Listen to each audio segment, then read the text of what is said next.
ça, c'est mafieux. D'abord, c'est Bonsoir à toutes et à tous. Merci à René Malville qui est déjà très chaud de parler sur l'introduction de cette émission. On a 1 heure pour débattre de l'actualité de l'Olympique de Marseille. Vous le savez, c'est le talk show en direct ou en replay si vous nous regardez avec le replay du Phocéen. Mais tout de suite, voici le sommaire de l'émission. On évoquera beaucoup de choses évidemment, mais 3 sujets majoritaires. Florian Thauvin, génie sans forcer ou est-ce insuffisant? Ça sera le premier débat de cette émission. Puis un débat tactique parce que Rudy Garcia a changé son système à la mi-temps du match contre Guingamp, 4-0 au final, et l'OM affronte Francfort pour le premier match de la nouvelle campagne européenne de cette saison. Messieurs, avec nous ce soir, Romain Canucci évidemment, comme quasiment à chaque fois. Salut Romain. Salut, je tenais juste à te dire que j'aime beaucoup, j'ai regardé ton sommaire avec attention, et j'ai vu que pour OM Francfort, le versus, qui veut dire contre en anglais, venait de Street Fighter, et voilà, c'est très bien. Bravo Romain. Bravo la technique surtout, bravo Maxipolito, sûrement. Maxipo, c'est son surnom. Qui est derrière tout ça. Max, un autre Max évidemment, mais lui vous le connaissez, c'est Maxence Volpe, qu'on n'a pas eu l'occasion encore de voir sur le talk cette année, ça nous manquait. Salut Max. Et voilà, c'est la rentrée pour moi aussi. Notre consultant tactique et technique évidemment. Salut à tous. Salut Max. En face de toi, René Malville, qu'on ne présente plus. Bonsoir René. Bonsoir les enfants. Toujours un plaisir de t'avoir avec nous. Et le plaisir est partagé, je vous le garantis. Et à côté de chez nous ici. Et assis chez toi, voilà. Tu m'as reçu. Et à côté de toi, vous ne le connaissez pas ou vous êtes rare à le connaître, c'est Franck Petronio. Franck, peux-tu nous dire qui tu es, tout simplement? Bonsoir. L'invité mystère. Bonsoir merci Franck. Le Phocéen de m'avoir invité sur le plateau. Alors bon, je suis Marseillais, né à Marseille. Expatrié, New York depuis 22 ans. Mais bon, j'ai grandi avec l'OM. Donc on a ça dans le sang. Donc tu es un New-Yorkais olympien. New-Yorkais olympien, voilà. Et donc tu as créé... Et donc j'ai été le cofondateur de l'OM New York, rassemblement de supporters de l'OM à New York, qui existe d'ailleurs toujours, et qui nous permet de voir les matchs de l'OM toute l'année. C'était dans les années 2000 que tu as créé 2003. ça. 2003. 2003, ouais. Avec Drogba alors. Drogba, voilà. La grande époque, les grands moments. Si tu peux parler un poil plus dans ton micro, mais sinon c'est parfait. Et puis donc, et maintenant tu vends du vin. Maintenant je vends du vin, ouais. Bon, ça qu'il a je vends du vin. Voilà, si vous êtes intéressés, messieurs, René. L'un des meilleurs rosés de New York. C'est pour ça que René il a déjà pris ton numéro de téléphone. René a pris toutes les coordonnées. On évoquera justement aussi l'OM, vu des États-Unis tout à l'heure avec toi. Ce que je suis content, c'est qu'il me dit qu'il va voir les matchs dans un bar de New York. Et ce bar de New York, les enfants, il est dans ma liste que j'ai fait à l'occasion de la finale de... Mais il y avait tous les bars du monde entier dans ta liste. Donc forcément, s'il y a un bar, il est dedans. Non mais soyons utiles. On la retrouve où ta liste? Eh bien, si tu vas sur mes blogs, et tu le remontes, il est toujours. Et quand on me demande. Tu cherches. Non, tu vas sur le Phocéen, le blog, et bien, de temps en temps, je l'ai mis. Mais on dit, on peut pas aller là. L'autre jour, un mec qui voulait voir un truc, je sais pas quoi, je le regarde, il y était. J'ai dit, tiens, poteau, boum, j'ai envoyé la liste, donc tout le monde l'a vu. Mais c'est beau, et il m'a dit qu'il me ferait passer une torture adresse. Très bien. Eh bien, tu sais quoi, tu la republieras quand même, cette liste, dans les prochains jours. On va commencer avec le premier débat, messieurs, Florian Thauvin. Mais si c'est au Phocéen qui l'a diffusé, là, un petit peu. Écoute, je te laisse avec notre rédacteur en chef. Vous allez en parler après l'émission parce qu'on va rentrer dans le débat, si vous le voulez bien, messieurs. Thauvin, qui marche sur la Ligue 1 quelque part avec 5 buts. Il est devant Neymar et Mbappé qui en ont 4, par exemple. Mais le contenu des matchs laisse parfois à redire. Donc, est-ce que vous êtes pleinement satisfait du début de saison de Florian Thauvin, qui est en quelque sorte un génie sans forcer, ou est-ce que vous trouvez que c'est plutôt insuffisant, malgré, il faut le reconnaître, d'excellentes statistiques? Voilà le premier débat, Max. Bonsoir. Bonsoir. Difficile pour moi de dire que c'est pas un très bon début de saison pour Florian Thauvin. Il revient de cette Coupe du Monde où certes il n'a pas beaucoup joué, mais il est passé par toutes les émotions comme l'ensemble des joueurs de l'équipe de France. Il revient pas forcément en pleine forme, un petit peu en cours de compétition. Il fait quelques matchs, quelques entrées, et à côté de ça, il est hyper décisif. Sur tous les matchs où il a joué quasiment depuis le début de saison, il débloque les situations. Je crois qu'il est à un but toutes les 60 minutes, ce qui est quand même assez extraordinaire. Meilleur buteur en ayant peu joué comparé justement aux autres que tu as cités. Donc si on doit en attendre mieux, moi je veux bien, mais ça veut dire que c'est exceptionnel derrière, quoi. Non, tu peux en attendre mieux dans le jeu. Moi j'ai adoré vraiment le Florian Thauvin à Monaco. Son entrée, donc on le rappelle, il est rentré en jeu en deuxième période. Je trouve qu'il a renversé vraiment le cours de la partie. Hier, donc contre Guingamp, j'ai trouvé qu'il y avait une première mi-temps très très difficile. À l'image de tous les Marseillais. Plus que tous les autres. Pour moi, c'était vraiment parce que c'est Florian Thauvin et que normalement on s'attend à ce que ce soit un des joueurs qui tire l'équipe vers le haut, et je trouvais qu'il n'y était pas du tout. Mais derrière, il met 2 buts. Alors c'est la force des grands joueurs. C'est pour ça d'ailleurs qu'on les laisse sur le terrain, parce qu'on sait que même dans un mauvais jour, le talent est tel que il leur faut 1 minute pour marquer. Donc ça c'est bien. Mais après, voilà, là où pour moi il doit s'améliorer, d'ailleurs ce que disait Garcia à la fin du match, parce que là c'est Guingamp, donc ça va. Mais il y a d'autres matchs où il faut que tu sois dès le début, et parce que derrière ça peut se payer cher. Surtout que là, Thauvin, entre guillemets, tu en as besoin. C'est lui qui doit impulser. Si Thauvin est bon, en fait, c'est pour ça moi je suis plus exigeant avec Thauvin qu'avec d'autres, parce que si Thauvin est bon, ça va mettre d'autres joueurs dans le sens de la marche. Vous avez vu le match d'Hiroki Sakai ? La première mi-temps, je ne l'ai trouvé pas terrible. Je l'ai trouvé très, très, très bon en seconde. Pour moi, c'est pas le hasard. C'est-à-dire que le mec devant lui, il a Florian Thauvin, il voit un Florian Thauvin en feu, ça lui donne des ailes. Pour moi, Florian Thauvin, il impulse et il a une responsabilité. C'est d'ailleurs pour ça, moi, que je suis très content qu'il ait un des plus gros salaires de l'effectif. C'est totalement justifié, parce que justement, c'est lui qui rend les autres meilleurs aussi. René, il est dur, Romain, ou il a raison ? Non, il a tort et raison, parce que moi... ça lui arrive souvent, ça. Je crois que c'est le genre de joueur...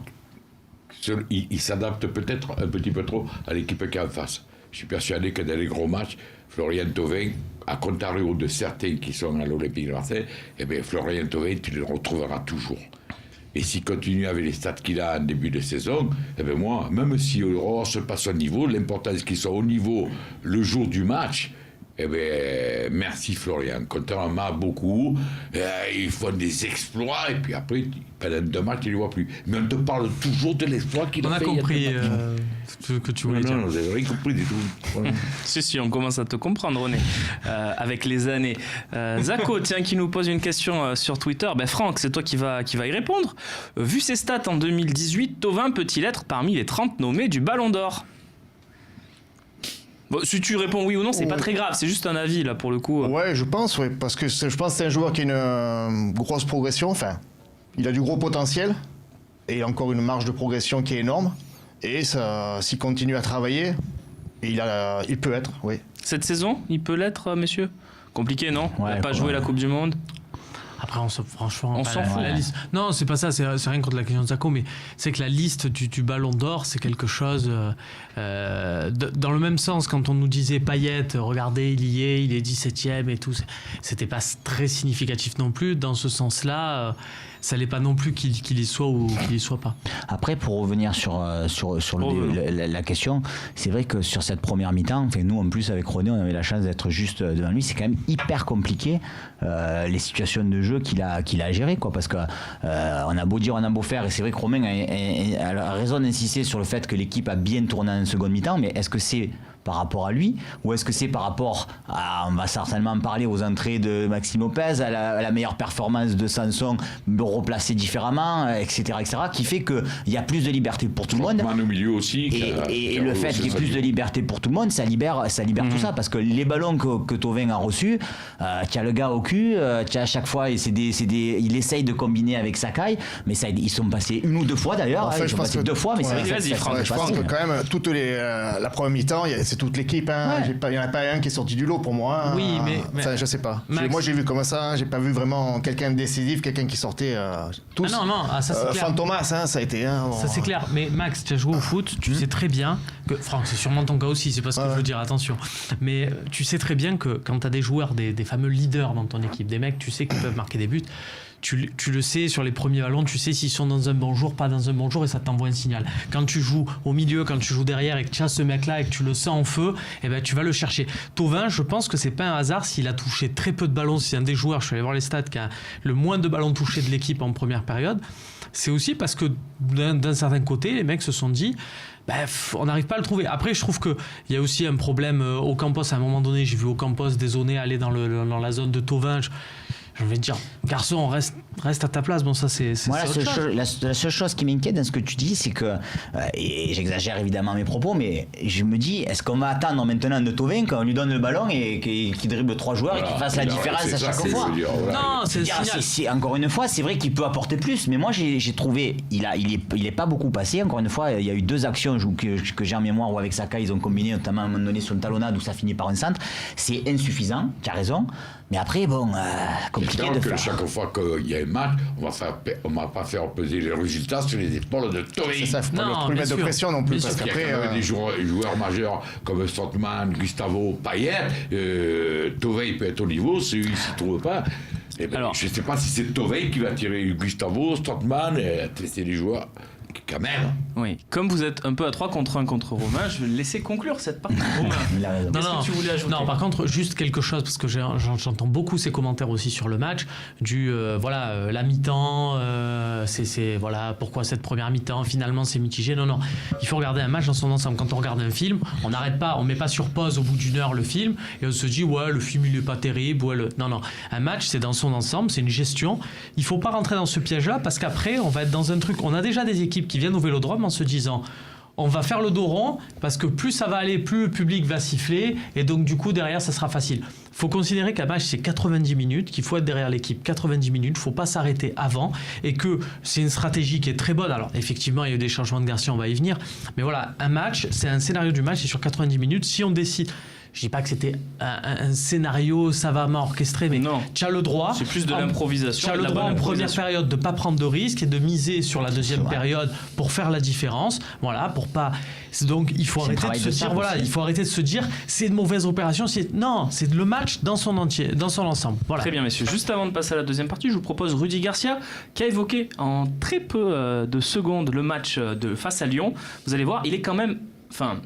Il aimerait pas reproduire le même type de première mi-temps.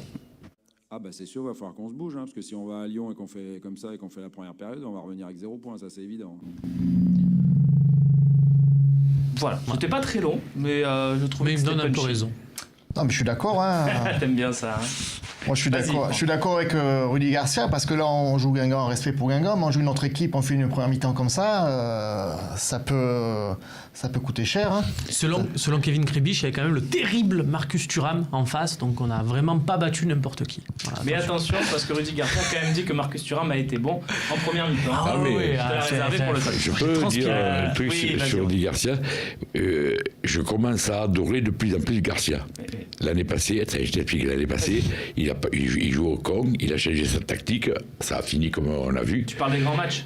Non, en tout dans le championnat. Là, on a fini quand même en finale, parce qu'il a changé sa tactique. Et là, on voit que on part en couille en première mi-temps, il change tout. C'est un mec intelligent, parce que les mecs, ils disent, ouais, mais Garcia, il n'est pas sur le terrain, c'est les joueurs. Non, mais les joueurs qui sont sur le terrain, c'est Garcia qui les a choisis. Donc il en est responsable. Si les joueurs ne sont pas bons, c'est Garcia qui les a mis, il n'est pas bon. Il y en a peut-être d'autres qui sont meilleurs, qu'il n'a pas mis sur le terrain. Mais tu sais quoi, on va enchaîner avec les choix de Garcia. Voilà. Et justement avec sa gestion tactique des événements. Je vous propose tout de suite de passer à la deuxième partie de cette émission.